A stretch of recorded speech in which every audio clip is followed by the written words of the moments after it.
Today, I'll be showing you how to operate the headlights of a 2021 Mustang.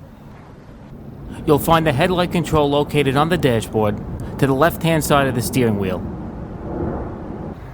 The first position on the dial will have the lights turned off, with only the daytime running lamps being active. Rotating the dial to the second position will turn the parking lights on, as well as your tail lights.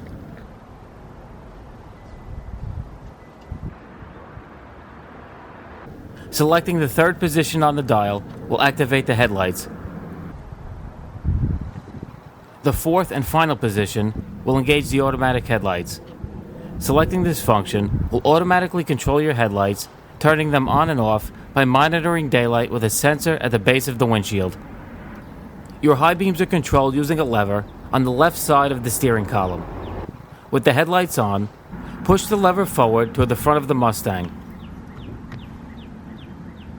A blue indicator will be displayed on the instrument panel, letting you know the high beams are active.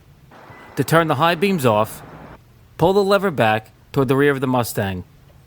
The blue indicator will disappear, as well as your high beams. If you'd like to learn more about the 6th generation Mustang, check out one of the video recommendations coming up next. Thanks for watching.